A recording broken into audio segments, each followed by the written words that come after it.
Hello, listener, and welcome to Ghastly Tales. Many neuroscientists theorize that the sense of smell is inextricably linked to the processing of memories. I'm certain that there have been times you've taken a deep breath and stumbled backward into your own mind, recalling the buttered popcorn smell of the cinema where you had your first kiss, or maybe the cinnamon aroma of your mother's cookies baking in the kitchen. But sometimes, the recollection of a scent serves as a warning to steer clear of demons which lurk on the edges of the subconscious. Tonight, we'll explore the implications of a memory gone awry in Perfume by Whitehouse.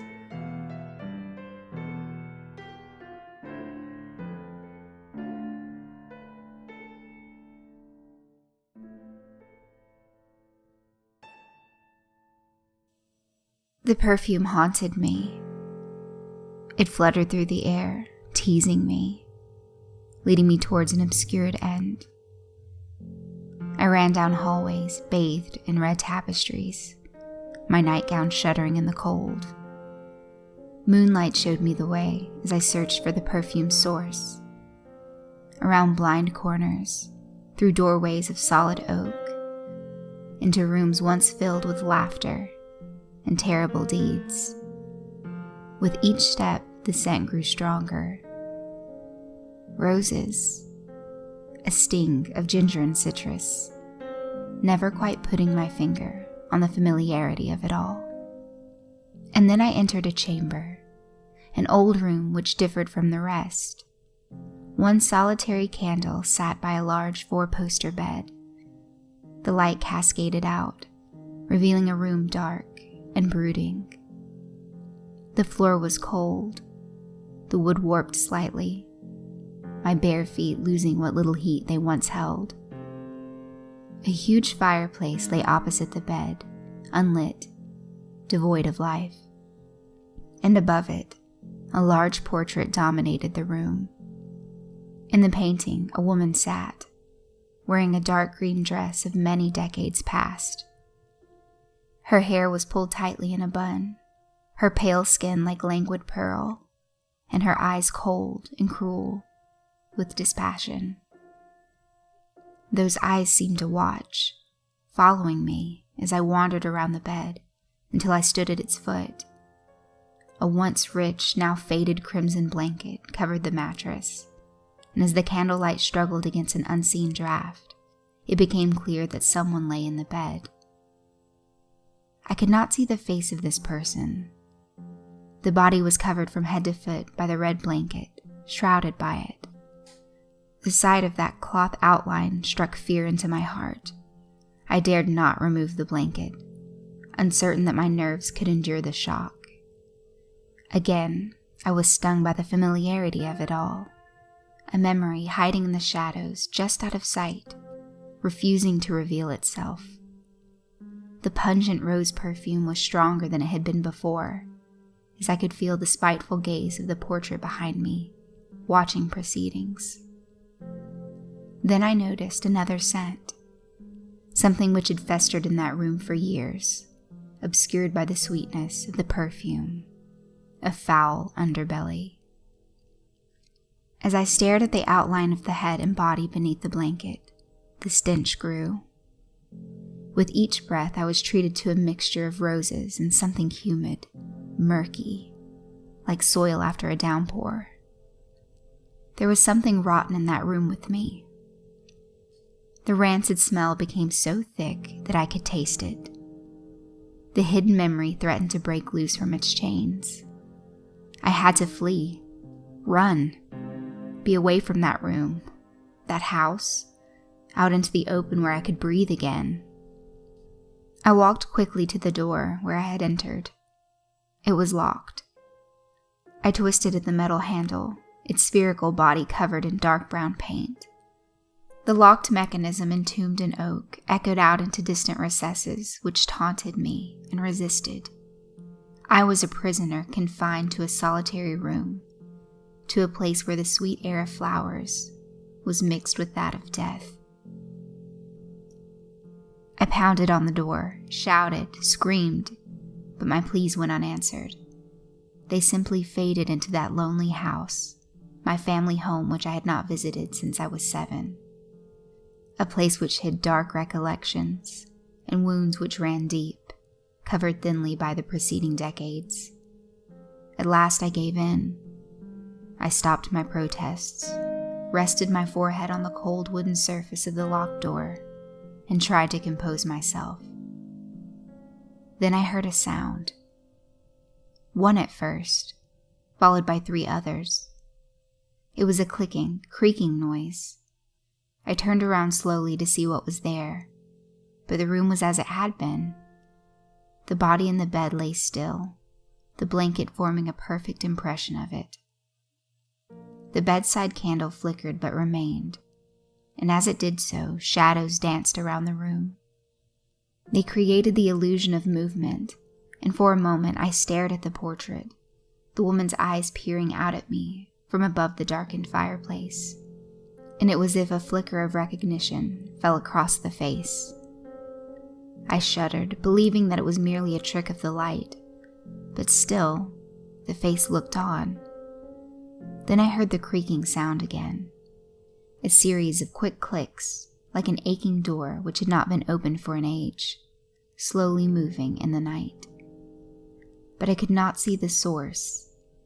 My heart raced as I looked around, and for the first time I noticed that in the dim light, there lay an old wooden wardrobe on the other side of the room.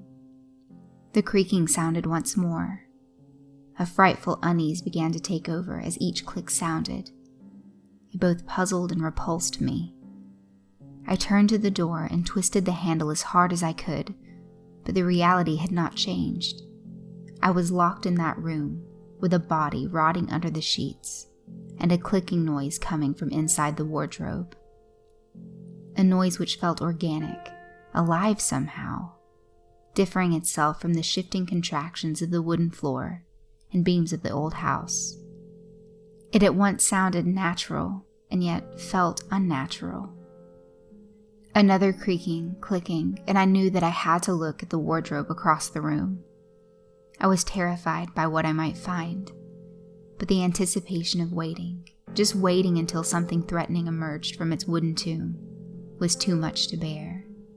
I wanted this torturous night to be over, to return to my adult life. Something had compelled me to visit my ancestral home, but I was sure that if I ever felt the cool breeze of the outside world again, I would curse that place and never return. Obscured memories flickered in front of my eyes once more. The familiarity of the perfume stinging my senses. The room. A dreadful window into my past. I would not be tortured like this, played with. I had to know what was inside that wardrobe. I stepped forward, moving around and then to the foot of the bed. I was certain that the portrait stared on menacingly, but I dared not catch its eye, and so my gaze remained fixed on the wardrobe as I neared. The clicking, creaking noise sounded intermittently. With each step, I listened intently, sometimes being greeted by that horrid sound, other times being welcomed by the silence, an equally unappealing nighttime noise. As I reached my hand out to the wardrobe door, my blood ran cold.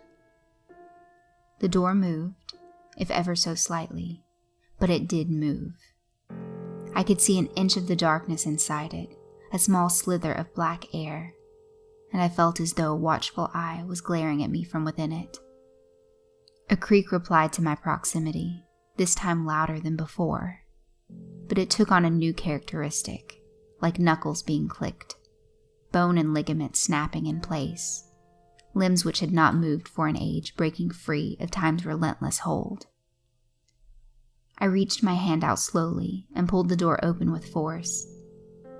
For a moment, I thought I saw 2 eyes in the dark of the wardrobe peering at me, but as the light from the room's solitary candle reached that dark place, I saw nothing. No clothes, no belongings, no creeping eyes, just the emptiness of a life now vacant. I sighed with relief, but when I turned to the room, I froze to the spot. Something was different. Something had changed. It wasn't the portrait on the wall. The bitter face of the woman in the painting stared onward. It wasn't the fireplace either, remaining as it did, unlit. Its mouth bathed in night. It wasn't the door on the other side of the room, my only avenue for escape, standing still closed, no doubt locked by some unseen jailer. No, none of these things had changed. But what had frightened me, toward any composure I still had within me, was the figure lying under the covers in the bed. That dead, silent corpse which filled the air with perfume and macabre aura. It was gone. The red blanket had been pulled aside, revealing white silk sheets, and the only evidence that someone had been lying there was an impression in the mattress, an outline of a now missing body. I gasped as the creaking sounded once more, this time from the bed, but there was no sight of the body. The room was unoccupied, and yet the air did not feel absent of company. Something was there. I looked around, and it was then that I entertained a thought, one which otherwise would have been preposterous to me. Perhaps it was an invisible specter which had been lying under the red blanket, an apparition with the body of a person, but transparent to the naked eye. Creak. The noise drew closer. Creak. This time from the foot of the bed. Whatever it was slowly walking towards me, the warped floorboard shifting under its weight, the only sign I wasn't alone. If only I could see the cadaverous thing before it placed its rotten hands on me. At that thought, I leapt into the bed, and as the specter stepped forward, I pulled the sheets off the mattress, throwing them into the air like a net. They fluttered with movement, bringing with them that sweet, rancid perfume. And then they came to rest, but not on the floor. Instead, they covered the walking corpse, showing me its outline. A shrouded dress of white sheets, resting over something hideous beneath. Perhaps I should have allowed the thing to walk unseen, for the sight of a long draped sheet stepping towards me almost stopped my heart. Creak. Creak. Each invisible footfall brought with it pangs of dread, the likes of which I had never experienced before. And then came the rustling as something else moved underneath the sheets. A prodding motion is what I could only assume were two hands outstretched beneath their shroud, reaching out towards me.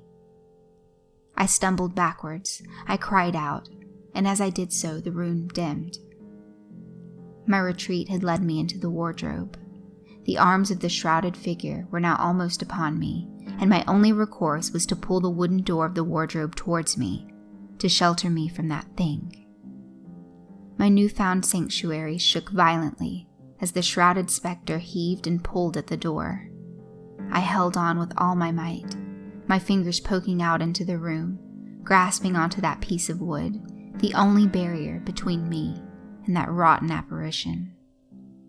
Memories began to flood back, the dark wardrobe a trigger to painful events I had managed to bury deep within me, of a little girl locked in dark places, cellars, attics, wardrobes.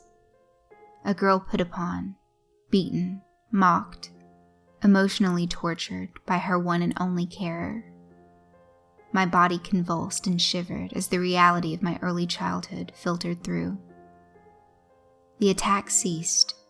Silence became my world. And then I heard two whispered words. Little Sophie. The words were more breath than voice, and in them I recognized the speaker, my grandmother, that horrid woman who had abused her duty. I was only a child, I screamed at the top of my voice. How could you? Still, I held on tightly to the door, sure that the spirit of my grandmother stood in front of it. This was confirmed to me when I felt a warm, sticky breath on my fingers. A mouth, seen or unseen, must have hovered over them for a moment, exhaling foul air. Then something wet licked the length of my fingers.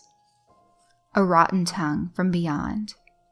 But I dared not open the door. There was little I could do. I held onto it tightly, while the ghost of my twisted grandmother licked at my exposed flesh. Then nothing. Again, silence. No breath. No shaking of the doors. Nothing. Teeth dripping with saliva then bit hard down onto my fingers. I screamed in agony as they delved deep through skin and then crunching into bone. And under my screams of pain, I heard a sly smirk, a laugh of delight. History had repeated itself as more memories flooded through the torture. She had done awful things in the past, malevolent, twisted things, locking me in the darkness, beating, prodding, and more. The pain of memory mixed with the pain of the moment as those dreaded teeth ground deeper. "No more!" I screamed in rage and pushed the wardrobe door, knocking the shrouded figure to the ground. My fingers gushed blood, but they were free, as was I. Leaping onto the bed, I charged for the locked door once more. I yelled and cried out and fought as the door remained tightly closed. It would not budge. I pounded and railed against my imprisonment. Then 2 hands reached from behind, wrapping sheet-covered fingers around my neck. We struggled, the grip around my throat tightening, choking the breath from me. And in a moment's rage, a moment of pure survival, I reached for the solitary candle which sat by the bed and cast it to the feet of my grandmother, catching the shroud of sheets. The room burned, the bed, the painting, the wardrobe. And my last memory was looking beside me to see my grandmother's corpse burning on the floor. I was found standing in the garden of my family home, dazed, watching it collapse in on itself, consumed by flames. And in the years since, I have wondered about that specter in the room, the corpse in the bed. I had returned to my childhood home to oversee my grandmother's things after she was done with this mortal world. But it appears she was not quite done with me. After that night, at long last, I was certainly done with her.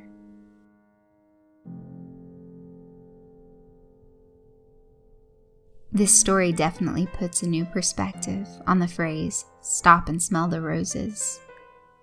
How many others are haunted by repressed horrors, waiting to be untombed by the mere whiff of a familiar scent in the air? For more narrations, original horror films, and stories from the Ghastly Tales team, subscribe to the Ghastly Tales YouTube channel at youtube.com/ghastlytales. You can also follow us on Facebook at Ghastly Tales Presents, and listen to all of our audio content for free on iTunes, Libsyn, and other podcast providers. Just search for the Ghastly Tales Horror Show, and we'll take care of the scares.